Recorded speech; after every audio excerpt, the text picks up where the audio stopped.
So it's just gone past 5 o'clock in the morning, and Pete and I have... There's a spider about to crawl on your arm.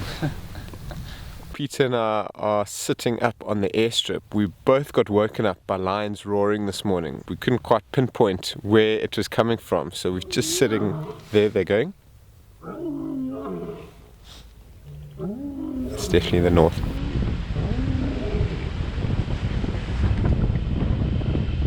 Getting a lot closer.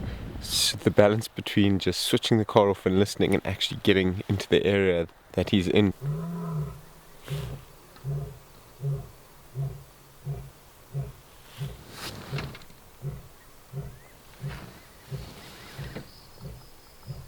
That's close. Really exciting. We found a male lion. He's on the move. It's a little bit tricky to try and keep up with him as he moves past bushes, and we're driving, still dark, using the spotlight.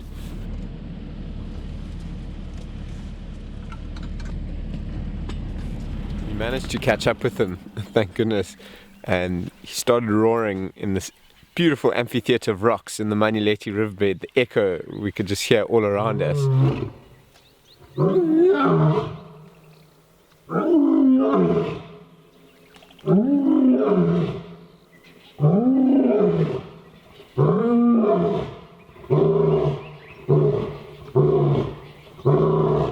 The thrill of the search was something else, starting in the pitch black and just following his roars, little by little catching up to him. He was on a mission. He was walking very steadily in one direction and patrolling, and he eventually gave us the slip as he walked into quite a big block.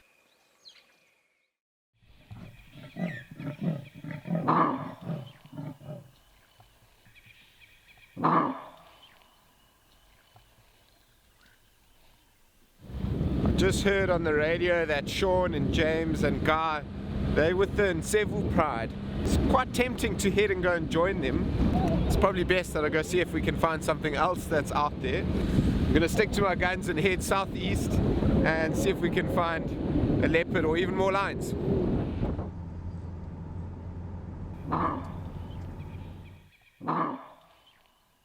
I heard some kudu's alarm calling. It's taken me about 15 minutes, but I found them. The herd is still on edge a little bit. They're alert, but they're not nervous. And it would suggest that whatever caused the alarm a little while ago has probably moved off. They've grouped together and they're moving off to another thicket to go and browse. So I'm still positive.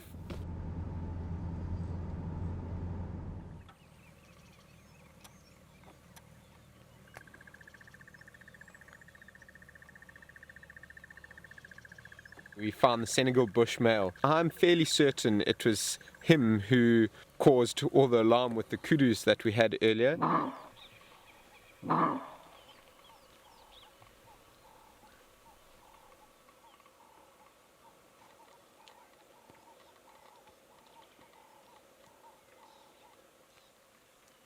Up until the beginning parts of the year, we didn't know too much about this male leopard. Well, we still don't. He's a wild leopard, but we started to see him more regularly, which has been great. He's quite recognizable.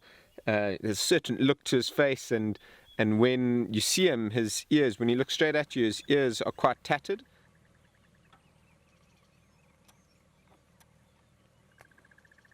He's not doing anything now. You can bet that later this evening he's going to start moving again, but for now he's fast asleep.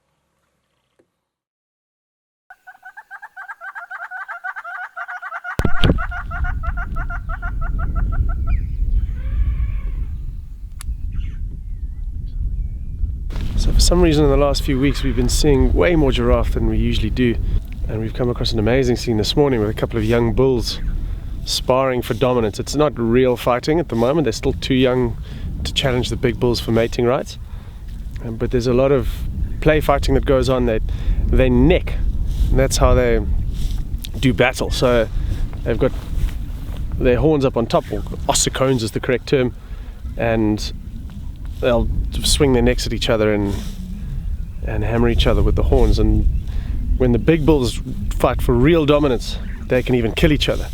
I mean, a proper swing from a giraffe connecting with a human head would knock it right off, but yet somehow they emerge unscathed for the most part, although they can do serious damage to each other.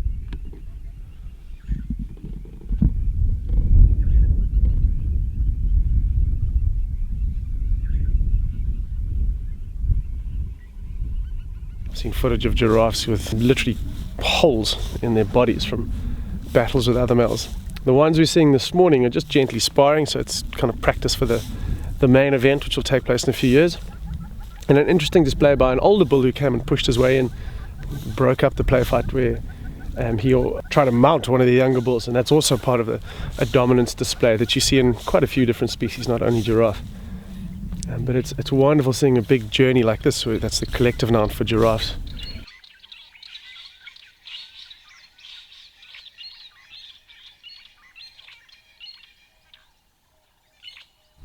What you'll notice with a lot of giraffe is that they feed on... Oh, the hyena here. Morning.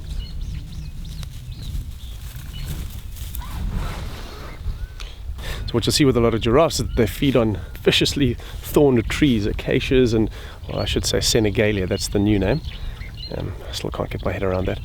So there's a scented thorn that they were feeding on earlier, and this bull over here is feeding on a knob thorn. One thing you'll also see in the next couple of months is a big change in the environment as the rains come. Everything's going to go green and lush again. But one of the first signs that the season's changing is that the knob thorns start flowering. So they get these beautiful yellow thorns in them, and sunbirds flock in. And from the looks of it, I can't actually see exactly what he's feeding on. It doesn't look like they're leaves. And one of the interesting things about the knob thorn is that about almost half of their pollination is done by giraffes. So the giraffes go in to get some food and the pollen rubs off on their face, and then when they go and feed on the next tree, they pollinate it.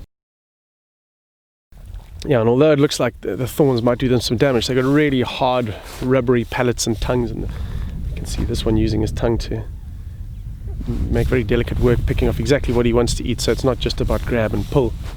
They're fairly prehensile tongues, and so he can be quite selective in what he's feeding on. So the thorns don't really bother them just because of how hard their palate and mouths are.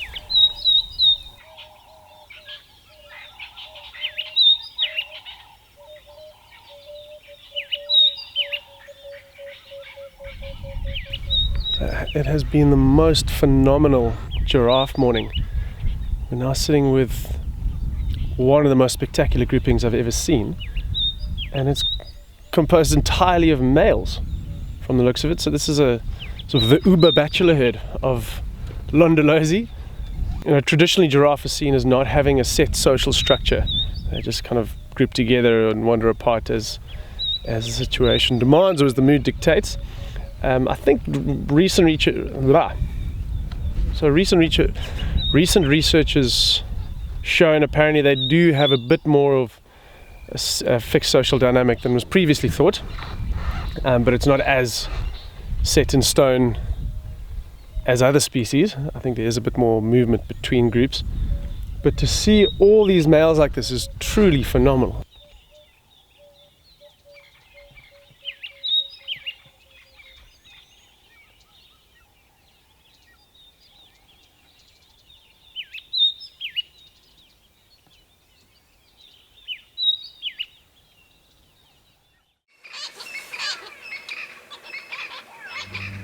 The sun has just come up.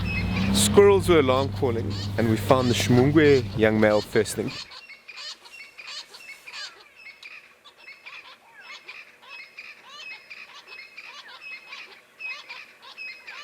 The flat rock male's just arrived on the scene, so we've got two leopards.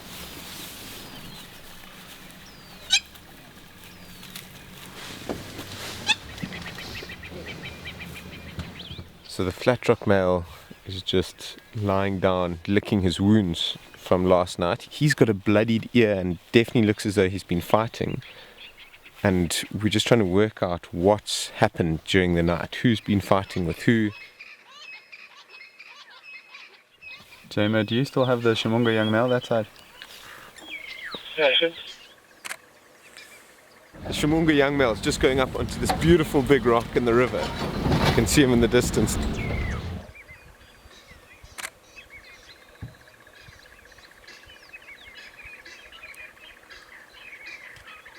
He doesn't have any injuries on him. There's no blood, there's no scars or any signs of a fresh fight that he might have had. So he wasn't the one fighting with the flat rock male last night. He would have been a lot worse off than what he's looking like right now. There are a couple of places on the reserve where you really want to see a leopard, and Plaque Rock, which is this big boulder behind us, this is certainly one of them. So I'm glad we came down here and had a look, because it's just the most phenomenal scene. Early morning light, young male leopard on a boulder in the sand river. Doesn't get much better than that.